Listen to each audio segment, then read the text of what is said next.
Saturday, May 9th, and welcome to The Fix, your hookup with the latest entertainment.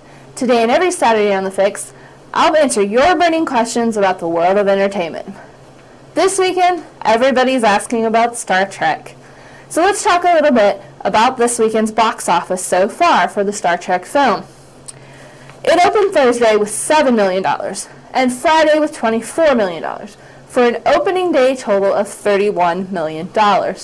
Now this might not seem like much of a blockbuster, but keep in mind that the most successful film in the Star Trek franchise, 1996's Star Trek First Contact, had an opening weekend of only $30.7 million. So this film, in its first day, has already surpassed the #1 opening weekend for this franchise of all time. This film has had some huge hurdles to overcome. The first being the nerd geek stigma that goes with Star Trek. Nobody wants to be a Trekkie or a Trekker. It also has to overcome the fact that a lot of teenagers aren't familiar with the franchise. They weren't born to watch the first series. They may have seen Next Generation on reruns, and Enterprise didn't last very long. And except for First Contact, the films haven't been much to talk about. It also doesn't attract well with women. Women have never been one of the major cores of this audience. Well, I think that's going to change this time around with Chris Pine. The other thing going against it is that outside of the U.S., there isn't a lot known about the franchise, except in places like the UK and Australia, where DarkHorizons.com's Garth Franklin says being a Trekker is like having leprosy. It's not popular at all. You also have to remember that Star Trek's last film, Star Trek Nemesis, in 2002, only had a total gross of $43.3 million. Now this new Star Trek is tracking to make between $70 and $80 million this weekend. That's twice what Nemesis made its entire run. So you can see how excited the filmmakers are about what they could possibly get this weekend. Like I said, $70 to $80 million. Again, not a huge blockbuster, but word of mouth on this is fantastic. This puppy is gonna run. The reviews on it have been great. Take, for instance, RottenTomatoes.com. This is a movie site that ranks films according to how many good reviews they get and how many bad reviews they get.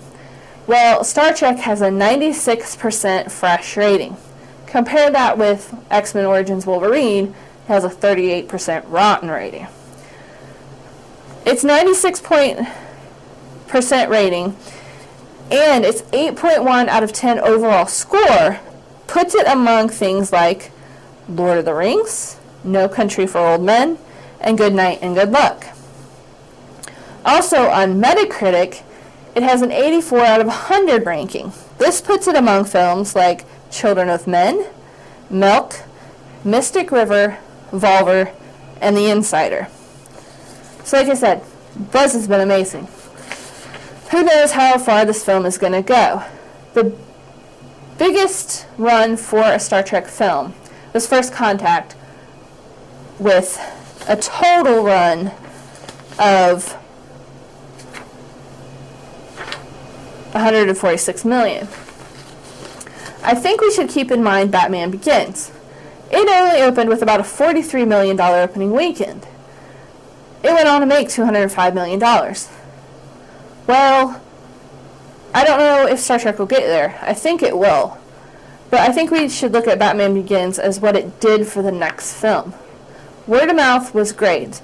People who didn't see it in the theater bought it on DVD. They told their friends to buy it on DVD.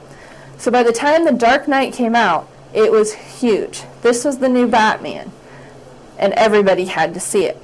I think that the same thing is going to happen with Star Trek.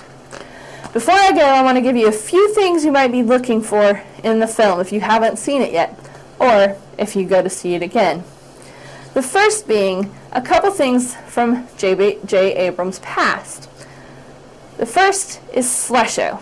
This is a drink that's appeared in a lot of Abrams' works, first appearing in Alias. Look for it when Uhura is in the bar. She actually orders it. And to my recollection, this is the first time it's actually spoken in any of Abrams' things. I might be wrong on that. You should also be looking in Star Trek, in Spock's ship, for the red matter. This also harkens back to Alias, and it's a material that Sydney was chasing after in the first season. You might also be looking for, or rather listening for, J.J. Abrams' good luck charm, actor Greg Grunberg. Now, Grunberg had to turn down a role in the film because he had other commitments, but they did sneak him in as the voice of Kirk's stepfather, as Kirk is stealing the car and driving down the road away from it. So, that's it for me today. I hope you saw the movie, and I hope you enjoyed it as much as I did. Stay tuned to theheraldbulletin.com for more from the entertainment world. You can also follow me on Twitter at twitter.com/thbfix. I'm Heather Bremer for the Herald Bulletin, and now you've got your fix.